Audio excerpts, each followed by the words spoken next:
He built a machine that stitched the world together. He built a fortune on that machine. Then one man's private life dissolved a dynasty. 24 children, 5 women. A legal tangle that spread the money thin. In a few generations, the family no longer steered the company he founded. How does a global brand dissolve into a dozen bank accounts and scattered estates? Stay with me. I'll show you the numbers and the human choices that make it happen. Isaac Singer's sewing machine did more than mend clothes. It remade how goods were produced and how ordinary people bought manufactured things. The name Singer became synonymous with a device that landed in shops in New York, Paris, Buenos Aires, and beyond. Factories hummed. Sales networks crossed oceans. For a time, the Singer machine was not just an industrial product. It was one of the first true consumer brands. Available, reliable, and visible in living rooms around the world. But Isaac Singer, the inventor and entrepreneur, was also Isaac Singer, the man with a complicated private life. Over his lifetime, he fathered 24 children with 5 different women. That fact, at once personal and public, would shape the company's future in ways no patent or factory floor ever could. When he died, his wealth didn't pass as a single block to a single heir. It fractured into dozens of pieces, each governed by different priorities, different temperaments, and different needs. Picture the estate like an amphora of concentrated wealth. Now imagine dropping that amphora into a glass of water and watching it diffuse until you can hardly tell where the original concentration went. That's the inheritance solvent in action. A forensic way to see how complex family structures naturally dissolve the concentrated ownership that underpins industrial dynasties. Let's do the math, plain, audible, and unavoidable. If a founder controls 100% of a business and dies leaving 24 children who inherit equally, each child receives about 4.17% of the estate. That's the first blunt division. A holding that was once commanding is now split into many smaller stakes. Small stakes change behavior. Decision-making becomes fragmented. Coordination costs rise. Strategic control is no longer easily exercised. Now go one generation further. If those 24 heirs each have, say, 3 children and divide their share equally among them, the second generation, the grandchildren, number 72. The original 100% is now divided into 72 pieces. Each grandchild holds approximately 1.39% of the business. At that scale, a single descendant's voice is practically silent at the boardroom table. This is exponential dilution. With each generation, each equal split multiplies the number of claimants. After G generations with an average of K children per heir, the share per descendant is roughly 1 and X kel G1, where N is the number of heirs at the first division. In plain terms, more children, more splits. More splits, less concentrated ownership. Less concentrated ownership, less family control. But there are more realistic levers than just arithmetic. Money doesn't sit idle. It's spent, taxed, litigated, gambled, donated, married into other families, or diluted through divorce settlements and business exits.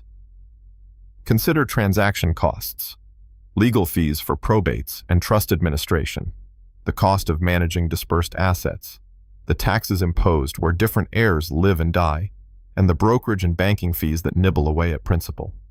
Even a conservative estimate, say 10 to 20% loss to these frictions over time, compounds the dilution effect. The wealth a founder imagined preserving can be halved without any single heir plotting to spend it all. Then there's human behavior. Not every heir is a long-term steward. Some prefer consumption over conservation. Some sell to buy security, romance, or mobility. Some think, rationally, that a cashing out makes more sense than wrestling with dispersed shares. As heirs sell, non-family investors step in. Once outside capital holds enough shares, family influence wanes, and the company's destiny grinds away from those original owners. This is what happened to the Singer family. The business that Isaac Singer and his partners built became a widely recognized brand, a global business model for consumer goods. but the personal choices he made and the structural consequences of his many heirs set in motion a slow attrition of control. Over decades, shares shifted, trust structures were contested, and many family members found themselves content to spend or to convert paper value into cash. The cumulative effect was predictable if you saw the numbers. There are moments that illustrate the emotional weather behind the math. Picture an afternoon in a Manhattan parlor in the late 19th century. Claims arriving by post, an executor's ledger open on a table, a relative arguing over whether to keep manufacturing shares or sell them and move abroad. Picture grandchildren who never saw the factory floors standing in rooms that smell of gaslight, deciding whether to accept a buyer's check. Each small moment looks private. Together, they are structural. Pause here for a breath. If you're enjoying this examination of how wealth unravels, consider subscribing for more deep dives into forgotten financial histories and the numbers that hide in family trees. Back to the numbers and the timeline. Isaac Singer's company was not a one-man show. It had partners, managers, and eventually institutional investors. But brand equity can't substitute for concentrated voting power when critical choices arise. Whether to reinvest profits into new manufacturing technology, to shift to foreign markets, to issue new shares, or to resist takeover attempts. When control disperses among dozens or hundreds of shareholders, a unified strategy becomes improbable.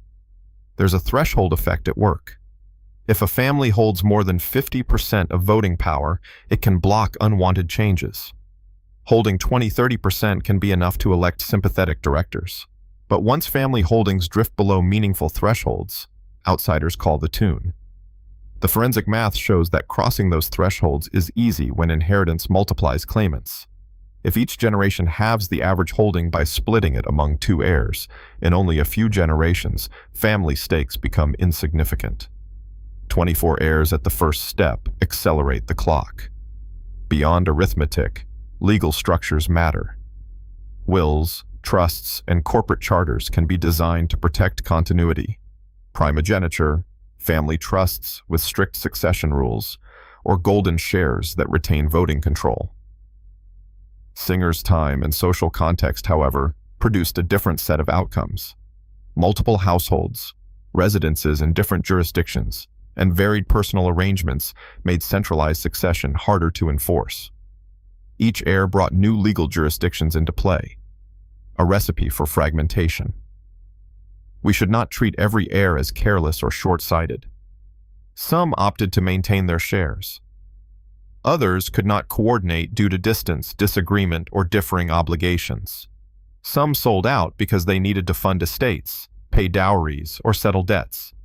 These are human pressures as much as financial ones. The forensic economics of failed dynasties is not about blame, it's about causality.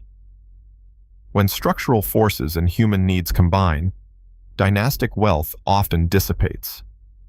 There's another mechanism that acts like a chemical catalyst: marriage. When an heir marries another family with its own claims and priorities, assets mix.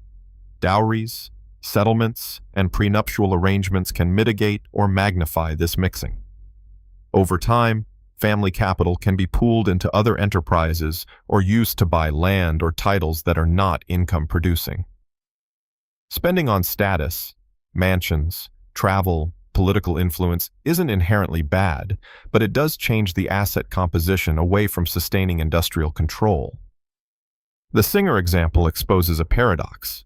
On one hand, Isaac Singer achieved what inventors rarely did in the mid-19th century, a brand that moved beyond local workshops and into mass consumer culture. On the other hand, his success created a prize that many hands wanted a piece of. The wider the reach of the brand, the more visible the wealth. Visibility attracts parties, legitimate heirs, legal claimants, creditors, and each claim carves away a fraction. By the late 19th and early 20th centuries, the company's ownership picture had shifted. Some family members retained influence.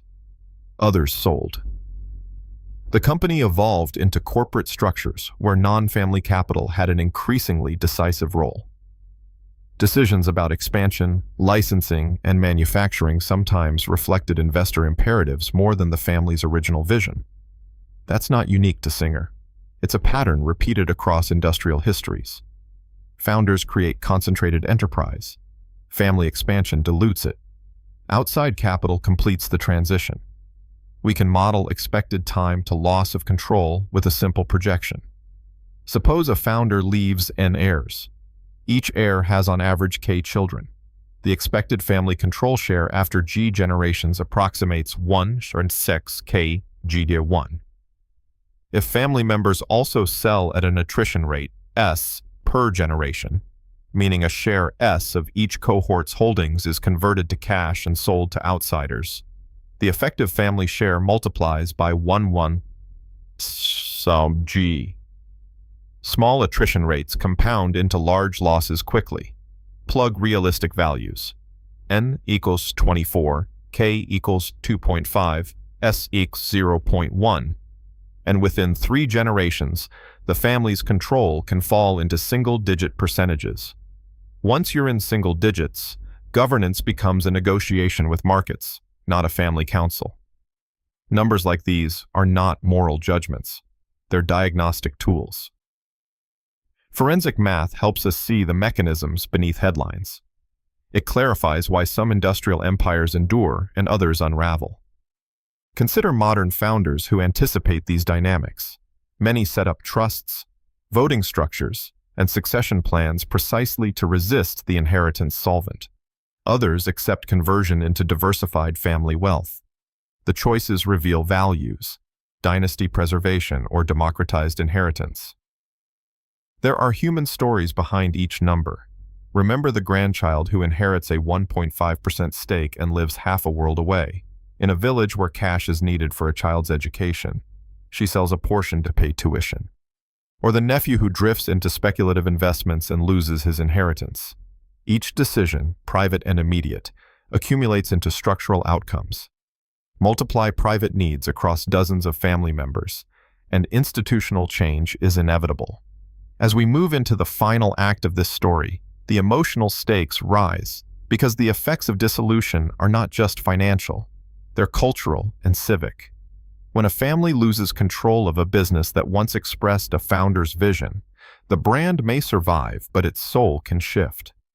Factories shutter or modernize, decisions prioritize quarterly returns over crafts, and communities that depended on a stable family-led firm face uncertainty. That is the lived legacy of the solvent. Reflect for a moment on what Isaac Singer's life built and what his life divided.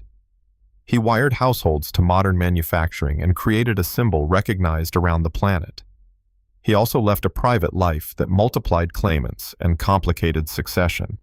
The company's eventual trajectory, moving from family-led control to a broader corporate structure, was neither scandalous nor surprising in light of the mechanics. It was the arithmetic of inheritance meeting the economics of modern capitalism. This story is also instructive for anyone thinking about continuity today. The forensic math says, concentration is fragile in the face of multiplication. If you care about keeping a business within a family, you must design institutions that withstand demographic reality. If you accept conversion into diverse private wealth, embrace that path and plan accordingly. Either way, the choices should be deliberate. As we close, imagine a small Singer machine in a quiet attic. It hums faintly like a memory. The brass plate still shines, but the people who own that machine's parent company are scattered across continents. The brand continues, stitched into global markets, but the family's role has become a thread in a much larger cloth. If you found this forensic look at history useful, consider subscribing for more narratives where numbers meet human stories. The sewing machine curse, a name that sounds like folklore, is really a sober pattern of inheritance and economics. Isaac Singer built a global consumer brand. In life, he fathered 24 children with 5 women.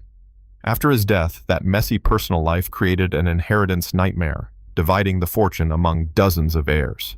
Over time, many heirs preferred spending to preservation, shares were sold, influence drifted away, and the family lost control of the company their ancestor had built. What remains is a legacy with two parts: the machine that changed everyday life, and a cautionary blueprint for how private choices ripple through corporate fate. The arithmetic was unavoidable. The human choices were always the pivot. Thank you for listening. If you want more stories that blend human lives with the numbers that shape them, please subscribe. We'll return to other forgotten dynasties soon, and to the equations that explain why some hold and others fall.